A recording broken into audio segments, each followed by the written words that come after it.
Hello. You're gonna love a presenter that first makes a joke about Americans being the natives and then saying ain't all at the same time. So yeah.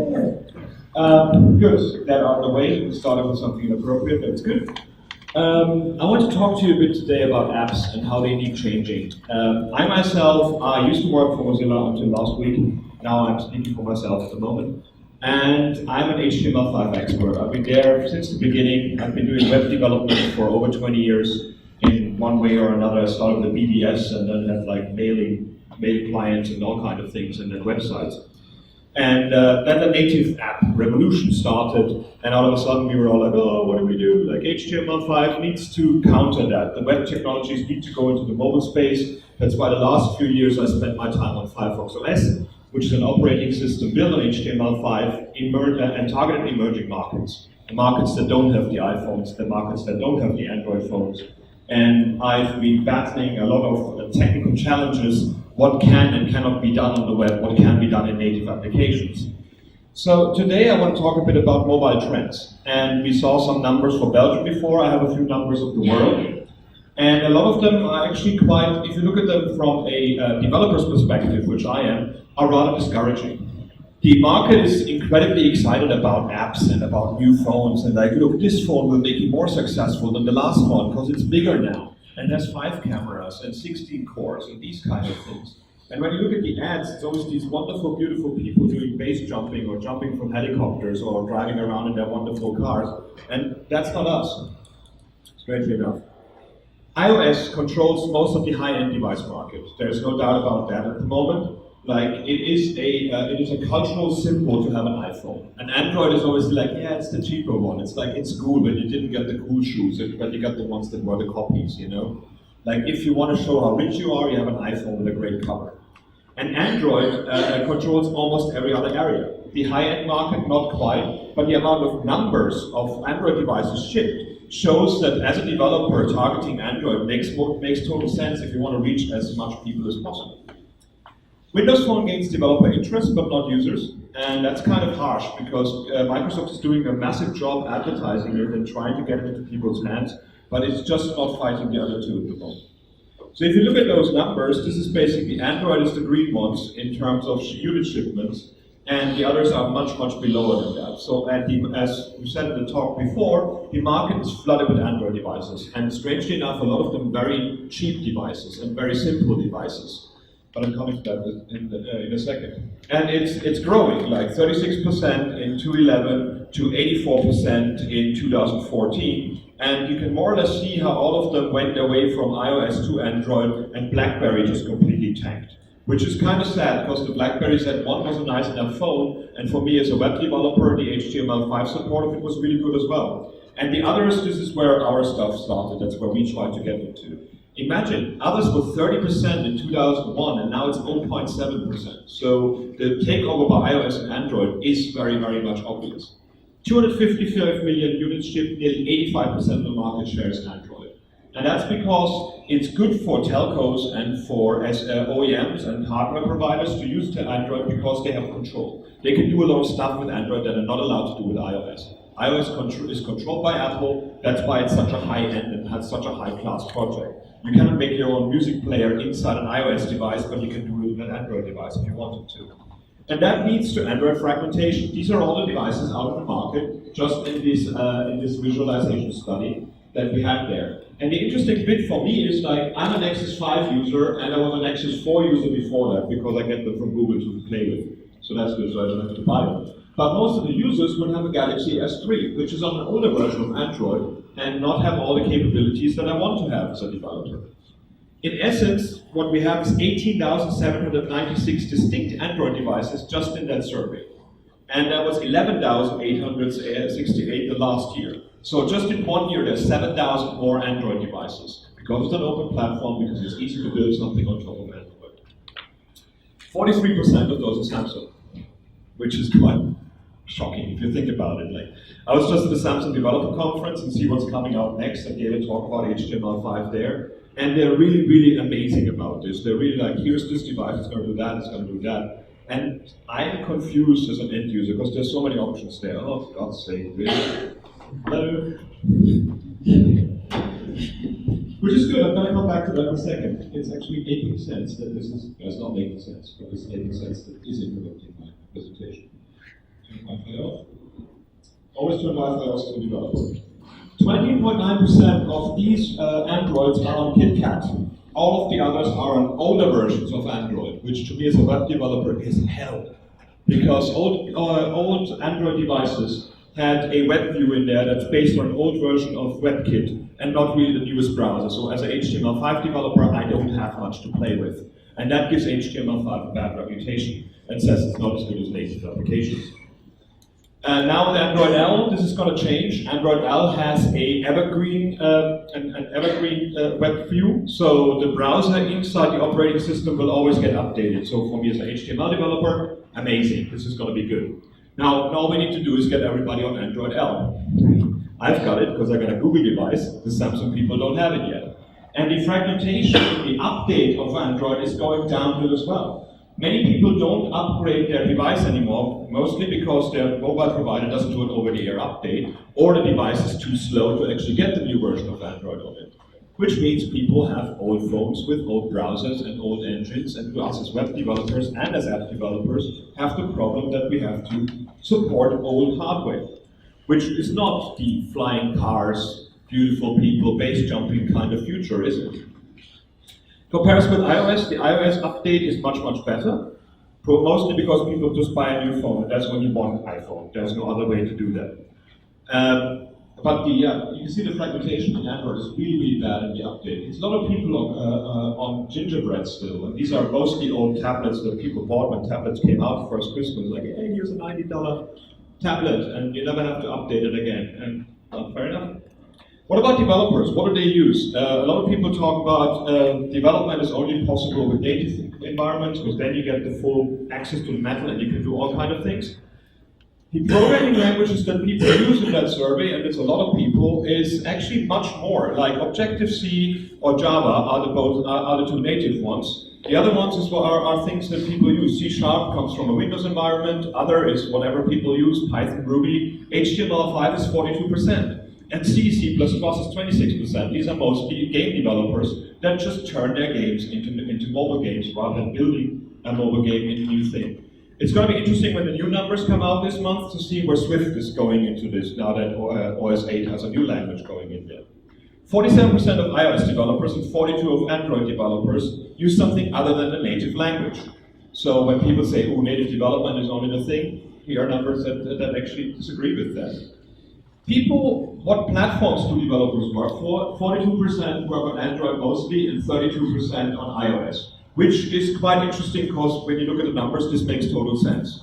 So Android is a lot of a goal for developers to do out there. The number of platform targets is going down. It used to be in July 2014. We lost quite a few platforms that people cared about. Windows Mobile is not as supported anymore as it used to be. Nobody thinks about Baidu and all these emerging market platforms. What about revenue? It was quite interesting, the survey. It's like have-nothings, poverty-stricken, strugglers, and haves, which is a bit dramatic. But what that means is like the people that make less than $100 a month with their app are actually 47%. And that's quite shocking if you think about it. Because a lot of people say like, oh, build an app and you have a successful business model. I disagree. Have a business model and the app is one of the channels to get it out to people. Poverty-stricken is $1,000 to $100 to $1,000, 22%. Strugglers is $1,000 to $10,000 a month, which is 19%. And the haves are the 10,000 and more, or Kim Kardashian, who makes 200,000 or something with her app a week. And that's quite interesting, because when people talk to me like, oh yeah, I don't want to be a web developer, I want to make money, so I want to make an app. Good luck. The majority of app businesses are not sustainable with the current revenue. Like, it's a weird thing. You make an expensive app, nobody's going to download it. You make the app free and then you pester people with in-app payments every 5 seconds. You make a lot of money for the first 2 weeks, then people discard it because they get annoyed with it. 50% of iOS developers and 64% of Android developers are below the app poverty line of $500 per app per month. Games dominate the App Store revenues. People spend a lot of money on Candy Crush. Why, I don't know, but they do.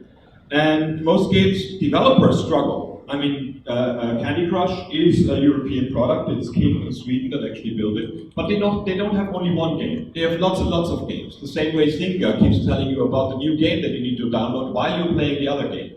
So if you want to make money with games, you have to roll out a lot of them. And the half-life is about 2 months, then people don't care about your game anymore. 33% of game developers make games. 57 of those games make less than 500 per month.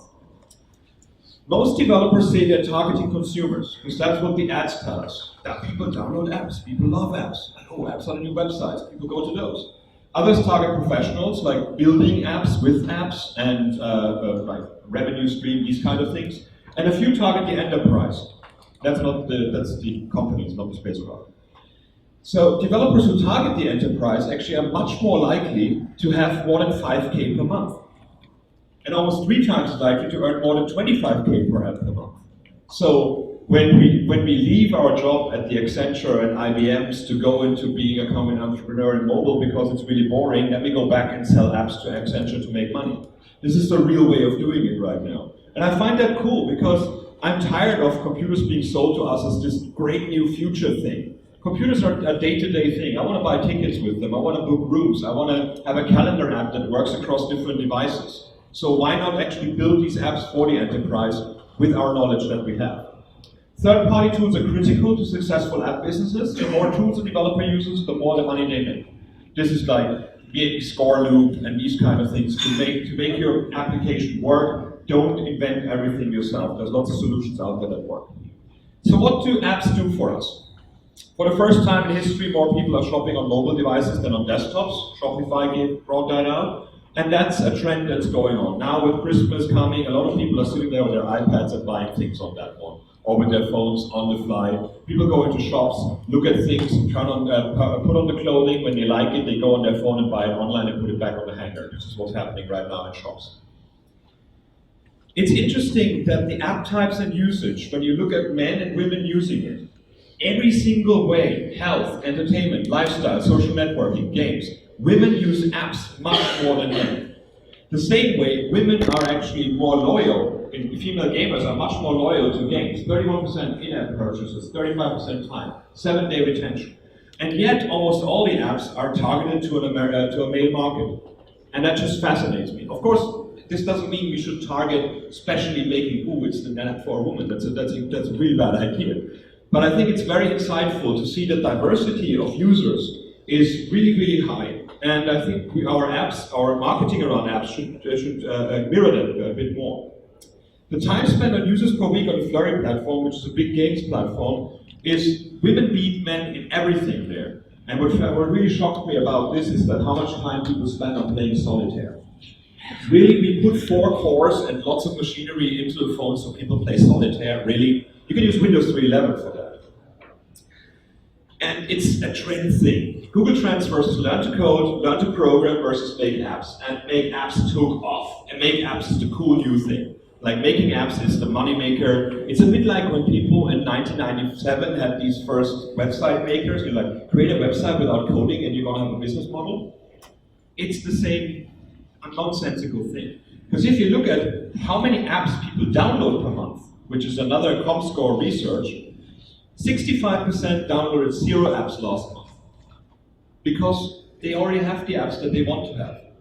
There's no point in having another one because we're busy using Facebook, we're busy looking at YouTube videos, we're using Google Play, Google Search, Pandora, and so on and so forth. These are the mobile apps used by US visitors all the time.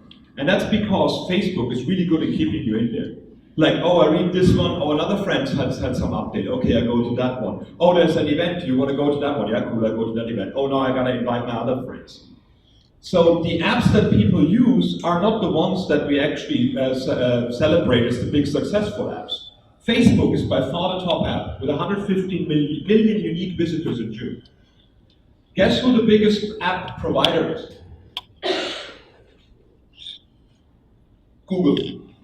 Google itself, with its own applications, is the apps that most people use. And you see it. You don't realize it because you're actually just using Google now, but you're going to Maps, which is an app. You're going to Gmail, which is an app. You're going to News, that is an app. You're going now to Inbox, which is the new Gmail, that is an app. So Google is the top mobile publisher, not only the platform publisher. There are no games in the top 25, and that's because people use games in spikes. They use them, then they discard them. And there's no long retention on them. In other words, people are already busy or addicted. I gave a TED talk about this. Apps are actually the new Tamagotchi. Most apps are built that people stay in there and they keep updating you and they send you notifications to your wrist that, oh, please do something with me. App makers try to lock you into their application to be the one to use. And people are already satisfied with what they have. And that's because platforms are getting better. Android has this wonderful seamless data retention and syncing. I take a picture right now, and when I get home, it will be already on my G+, and I can share it on G+ if I wanted to. If my phone gets lost, if I drop it in a toilet, no problem. The data is already on the cloud somewhere, and that came with the operating system. That's not an extra tool that I have to install. Phones retain themselves, won't even find themselves nowadays. Seamless single location service integration. I use my Android mostly for Google Now right now, because that's where all my information is, my next flight, my friend's birthday, the weather that's going on, why they show me London weather, I don't know, because it's always awful. And the sad thing about the plane is that I can't shift it. If it's late, it would be wonderful to have an app that actually makes it fly faster, but that doesn't do it. But it's all in the operating system. All of these things used to be apps that I installed. I had a birthday calendar app, I had a travel app, I had a weather app. I don't need them anymore because the operating system comes with them. And they also update automatically. So when something happens, they tell me that my flight is being delayed. I don't have to go to switch to the other app and do that. And that's natural service integration. I live in London, England, and we used to have this, we have this Oyster card for getting public transport. And you have to put money on it, and you have to swipe in and swipe out. Now with the new credit cards and the new debit cards that you get from your bank, they have NFC in them as well. So you can actually go to the bus and pay with your credit card. You don't need the Oyster card any longer. So the innovation that was the Oyster card has been replaced by something we are already using. Much like a lot of apps that people build have been replaced by things the operating system comes with. It's a very natural way of doing it, but it comes at a cost. When you set up an iPad Air 2, it's 23 or more steps, and you have to sign up to 3 different iCloud services to make that thing work. That is not what Steve Jobs said when he wants to do magic. This is not when Steve Jobs said make things simpler.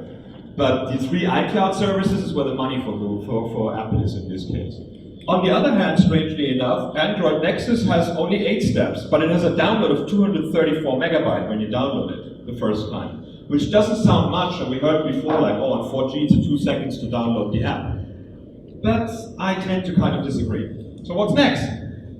Wearables, big thing, of course. Android Wear, iWatch, Microsoft Wearables, Samsung Galaxy Gear S, which is the one that was released last week. And the interesting thing of that one is the first one to run Tizen. So this is an HTML5 platform on your smartwatch. And also has a SIM card in the smartwatch, so for the first time the smartwatch becomes independent of your phone. Because right now most of the wearables are just an external monitor on your wrist that is too small to use. At least it's expensive, so that's good. I always love the argument as well, like when people you can talk to your watch, do that in public and people look at you like you just kicked their puppy or something like that. Or people will get healthier because now it measures your heart rate and your steps each day. Much like all these people lost all these weight with stationary bicycles they bought in the 80s, they're now in the basement of their house, right? If you want to get healthier, you get healthier. You don't need a phone for that. It doesn't work. You can't cheat yourself into being healthier.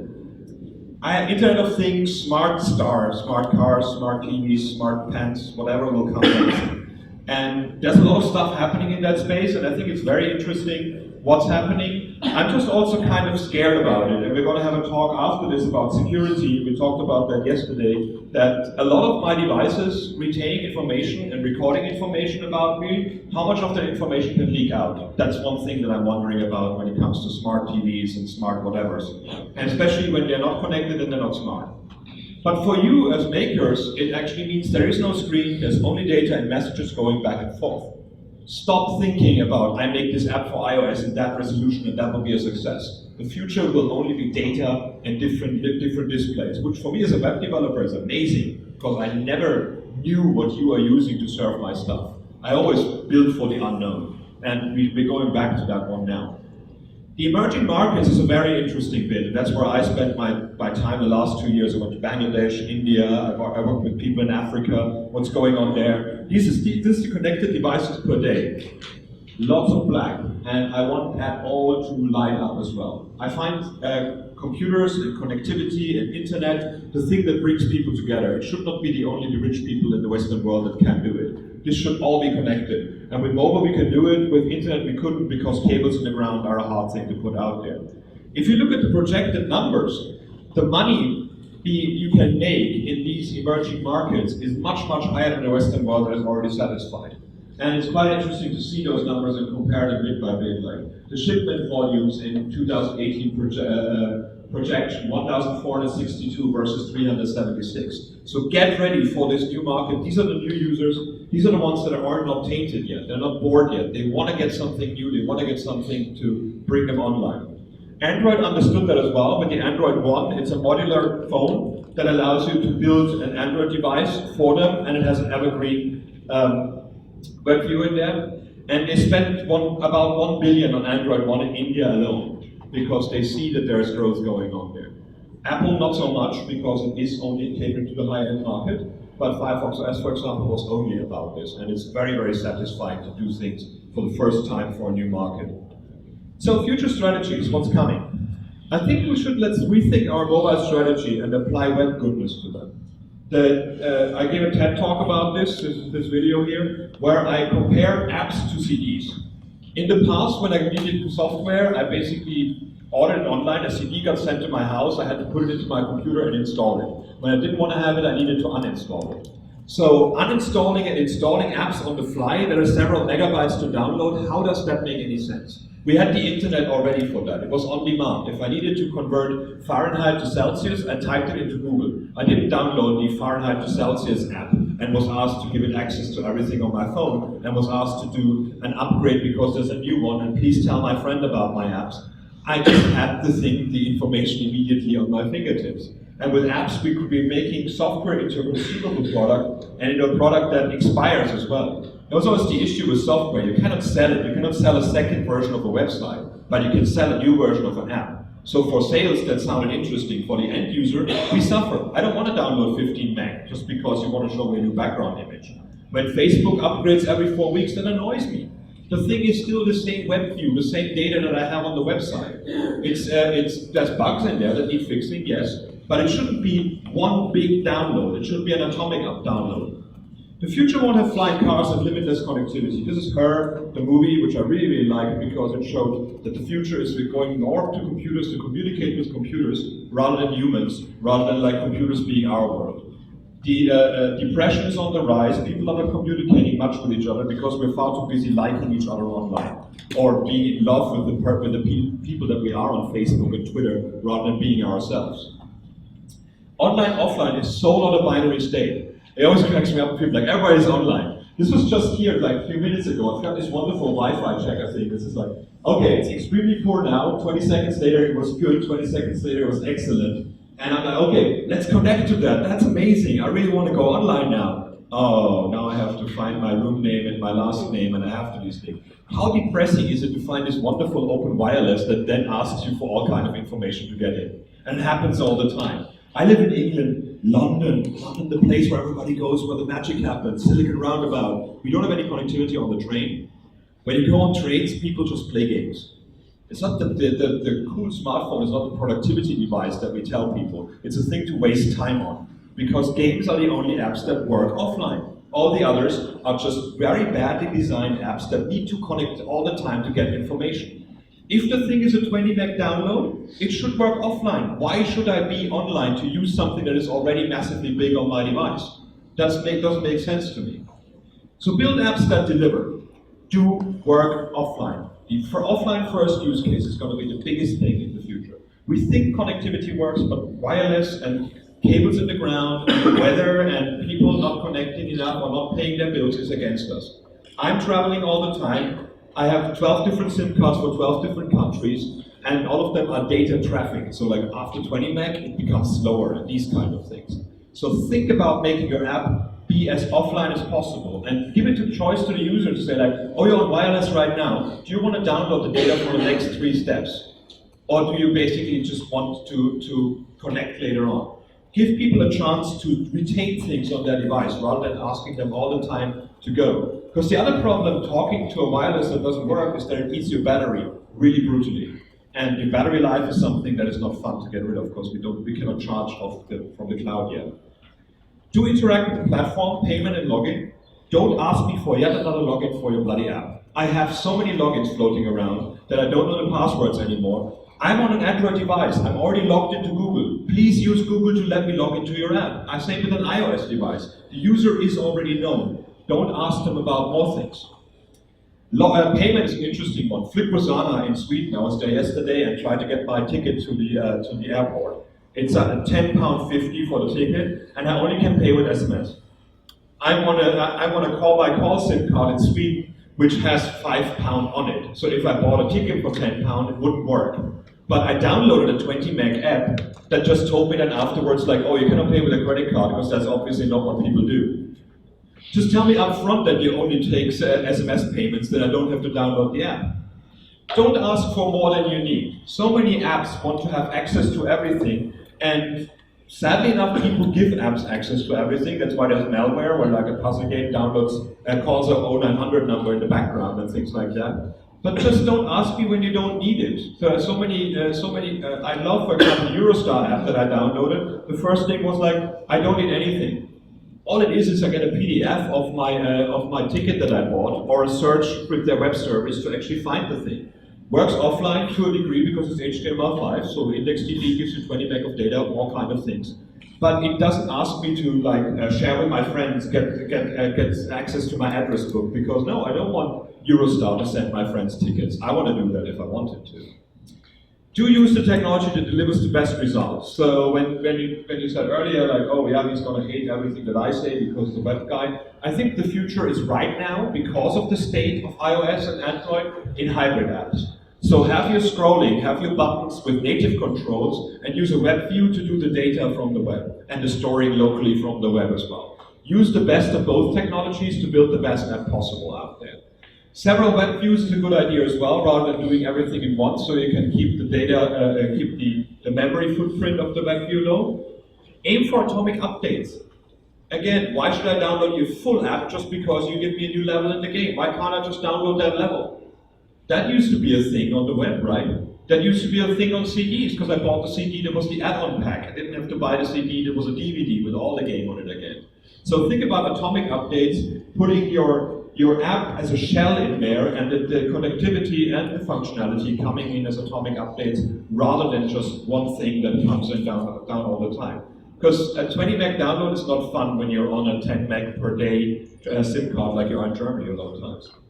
Build a service, not an app for a certain platform or form factor. Things do move fast. The people who build their app to only work on iPhone 1 look very, very silly now if you open that in a new iPhone. So think about your data service, think about your APKs, think about your SDKs, think about what developers can do with your data, and then you'll be laughing when the new form factor comes around. So let's make things beautiful. If you enable people worldwide to get a good experience and solve a problem, I like it. The technology you use is not the important part. How much you log them in. Don't log people in. This was Lego when they came out, always advertise with children. It's a good thing.